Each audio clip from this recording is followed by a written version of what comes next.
अहोई अष्टमी की दूसरी कथा। प्राचीन काल में झांसी के समीप दतिया नामक नगर में चंद्रभान नामक एक साहूकार रहता था। उसकी चंद्रिका बहुत सुंदर, सर्वगुण संपन्न, सती साध्वी, शीलवंत, चरित्रवान तथा बुद्धिमान थी। उसके कई पुत्र व पुत्रियां थे, परंतु वे सब बाल अवस्था में ही मृत्यु को प्राप्त हो गए। इस प्रकार संतान के मर जाने का उसे बहुत दुख था। वे पति और पत्नी नित्य प्रति मन ही मन सोचा करते थे कि हमारे मर जाने के बाद हमारी इस अपार धन संपत्ति का अधिकारी कौन होगा। एक दिन उन दोनों ने निश्चय कर लिया कि इस समस्त धन संपत्ति को त्याग कर वह कहीं वन में जाकर भजन करेंगे। ऐसा विचार करके वे दोनों अपना घर द्वार ईश्वर के भरोसे छोड़कर जंगल को चल दिए। जब चलते चलते थक गए तो कुछ ठहर कर विश्राम करते और फिर चल पड़ते। इस प्रकार चलते चलते वे दोनों प्राणी भद्रिका आश्रम के समीप शीतल कुंड में जा पहुँचे। वहाँ पहुँचकर उन दोनों ने खान पान आदि त्याग दिया और निराहार अपने प्राणों को त्याग देने का निश्चय कर लिया। इसी तरह बिन आहार और जलपान के जब 7 दिन व्यतीत हो गए, तब 7वें दिन आकाशवाणी हुई कि तुम दोनों प्राणी अपने प्राणों को मत त्यागो। यह सब दुख तुम्हें तुम्हारे पूर्व पापों को भोगना पड़ा है।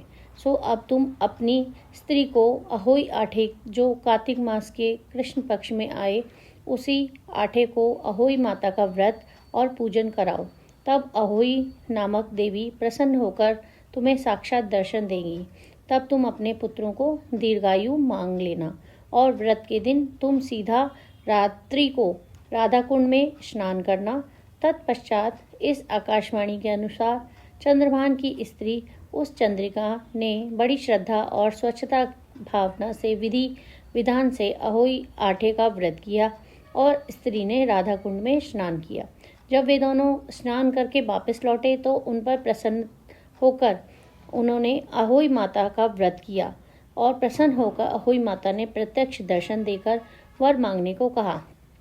तब उस साहूकार दंपत्ति ने हाथ जोड़कर कहा कि हे माता, हमारे बच्चे कम आयु में ही मृत्यु को प्राप्त हो जाते हैं, सो आप बच्चों की दीर्घायु होने का वरदान दीजिए।